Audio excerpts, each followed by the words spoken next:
welcome to the Workbench and welcome to another episode of Wheels Wings TV. Today we have the new Airfix 1/72 scale de Havilland Mosquito, the famous wooden wonder of the Royal Air Force. That would be if Airfix didn't mess it up. For an in-depth explanation, I would suggest checking out our inbox review, but to make a long story short, the box top says this is a Mk.XVI. However, what we have is a Mk.35 target tug with some bombs stuck on it. So in a first for me, I will be converting a model kit not to a different variant, but to the one that it's supposed to be. Let's have a look.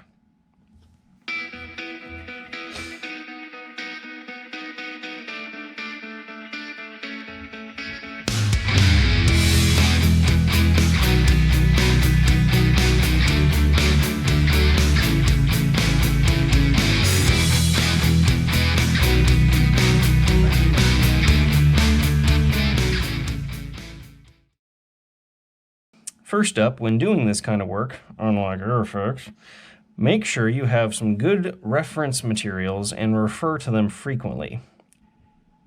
Period photographs, line drawings, and any other original documentation can be helpful for things as simple as paint schemes and camouflage patterns, all the way through to super detailing and major conversion work. First thing, decide whether or not you want to have the bomb bay open or closed. For a closed bomb bay, you will first want to scribe a line down the middle to represent the separation between the two doors. After which, take your preferred abrasive implement and sand off all of the raised detail on the bomb bay doors. All of this is leftovers from when the Mosquito was converted into a target tug and is not appropriate for a wartime bomber Mk.XVI. This piece can now be glued in place according to the instructions, although we are going to be doing an opened bomb bay. As with the closed doors, the open ones need the outer surfaces sanded smooth, as well as some cutting and filling on the inner surfaces. The two small square recesses and the long triangular slot can be filled with putty, plastic, superglue, sprue goo, or whatever filler you are most comfortable with.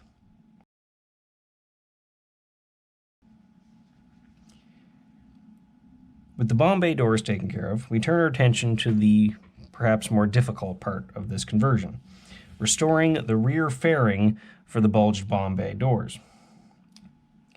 Most of it is already provided, so a simple application of epoxy putty fills out the blank spots. Once the epoxy putty is fully cured, we apply some regular Tamiya white putty to level out the surface. And once it has dried, we sand everything smooth. At this point, you could call this restoration or conversion done, and just press on with the rest of the build. However, we're going to take things a little bit further. The next addition is the ID lights under the rear fuselage, and for this we have some of these wave clear lenses. Using our references as a guide, we drill 3 shallow holes in the bottom side of the rear fuselage and paint the recesses silver. After which we will glue in our colored lenses using thin superglue. Now remember that part I said about having good references and referring to them frequently? Well, I kind of forgot that. These lights should be from front to back, clear, amber, and green. Not, as I assumed, red, green, and amber.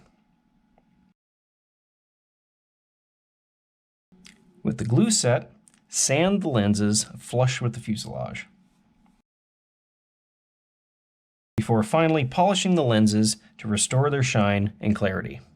Of course, it was at this point, after having sanded and polished, that I double-checked my references to find out I had the colors wrong. Focusing on the clear parts, up next we have the small windows on the sides of the nose. These are glued in place once again with super glue, making sure to keep them slightly proud of the fuselage. And just as we did with the ID lights, we will sand the windows flush and polish them back to clarity. Note that I am wet sanding up through at least 1000 grit with my Kamiyasu sanding sponges before I start polishing. Don't just jump from a coarse grit to a polish because you will never get rid of all the scratches. A little bit of Tamiya finish compound applied by hand finishes them off. We are going to apply this technique 2 more times. First, with the window in the cockpit door, which reminds me, Airfix made another boo-boo in this kit and did not allow for the opening in the cockpit floor for the crew access hatch. This may seem trivial as you cannot pose the door open, however, light should be visible through the window in the cockpit door as it streams in through the main canopy. I somehow misplaced the kit window part for the cockpit door and had to use another one of those wave lenses. However, if you're using the kit piece, I would suggest gluing it in from the outside and not from the inside, as it is not thick enough to sit flush with the cockpit door. Finally, we glue, sand, and polish the clear nose cone following our previously established process. Ideally, you would do all of these nose transparencies at the same time so you're not going back over areas and risking scratching them. Why am I obsessing over all these clear parts in the nose, you may ask? The Mosquito was a smooth airplane, and all of these transparencies were perfectly flush with the fuselage, especially around the nose. When you look at pictures of mosquitoes, especially when there's a reflective glare along the nose, you will not see any steps or breaks in that reflection, but one continuously smooth contour. The final clear parts to deal with are the wingtips. Airfix thought they were being clever by providing the entire wingtip as a clear piece as opposed to a separate clear navigation light. That would be fine, except the Mosquito had clear covers over colored light bulbs, which means we have to replicate that scene from Jurassic Park where they drill into the amber to get the dinosaur blood out of the Mosquito. Once our borehole has reached the required depth, apply red and green paint as necessary. You will probably have to use a length of wire for this, as no paintbrush or toothpick is going to do the job. The engine nacelles fit together well, however the carburetor intakes are molded solid and need to be opened up with a file or a Dremel. They should also have a mesh anti-icing screen in front of them as well, however I did not have any appropriate photo etch on hand for this. The wing slipper tanks are missing their filler caps and drain plugs, so these were made from sheet plastic using our punch and die set. With the whole airframe together, we spot prime all the potential problem areas to check our work for any blemishes before pressing on with painting and decals. Our model is finished as KB471, a Canadian-built Mark 25 that was used by the Aircraft and Armament Experimental Establishment at RAF Boscombe Down, where this aircraft was modified with the 2-stage supercharged Merlin engines and the bulged bomb bay. Now that the model is pretty much done, we aren't quite finished. We still need to bake some cookies. However, the CMK ones we have represent the Mark I version and not the later Mark II or III that had replaced it in service by the time our Mosquito was in service. Guess what? More conversion work. First off is the conical nose cone. We cut off the majority with a razor saw, before removing the rest with a Dremel. Please wear a mask when doing stuff like this. Resin dust is not something you want to breathe in. The rounded nose of the Mark II and III cookies, we're going to use one of the larger clear wave lenses, as these have the correct convex shape. Even though we are using the largest one on the sprue, it still isn't quite big enough. So we will fill the gap around the edge with medium superglue.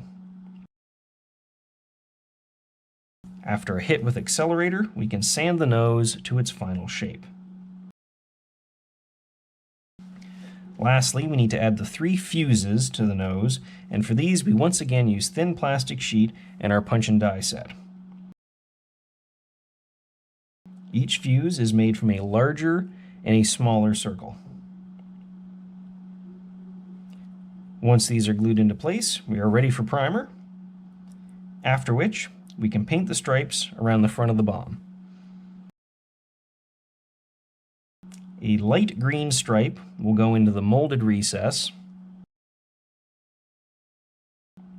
and a thin red stripe will follow the molded line ahead of the green stripe.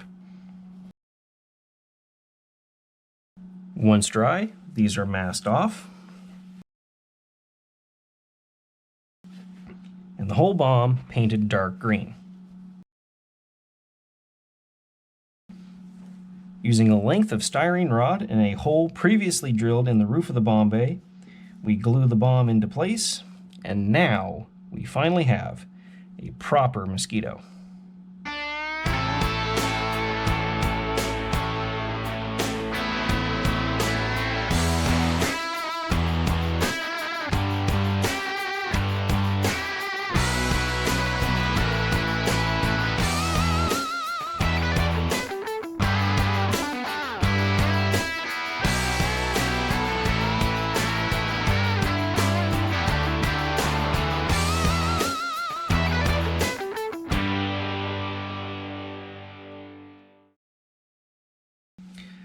So what are my thoughts on the Airfix Mosquito? Looking strictly at construction, it is a good kit. It has the usual seams in the usual places that require attention, and some of the cowling panels don't quite fit flush, but overall the kit builds up quite well and relatively quickly. Airfix is to be commended for that much. Quite how the inaccuracies present in the kit made it all the way through to production is quite baffling, especially considering the wealth of reference photos, drawings, and other documentation available about the mosquito. If I was Airfix and wanted to salvage what I could from this debacle, I would be busy tooling up a new sprue containing the winches, turbines, and other appropriate parts to finish making this a target tug, standard and bulged bomb bay doors and fairings for the bomber and recon variants, a 4,000-pound bomb, and the later bigger 100-gallon slipper tanks. This would allow Airfix to kit pretty much every late and post-war mosquito, excepting of course the night fighters and fighter bombers. Now, if this DIY conversion seems a little too difficult, there are resin sets available, or if you don't mind waiting, Special Hobby has announced that they will be releasing a PR Mk.XVI later on in 2022. Your last option, of course, would be to build a model of the museum aircraft that Airfix faithfully copied, because then you could say without any doubt that it is 100% accurate.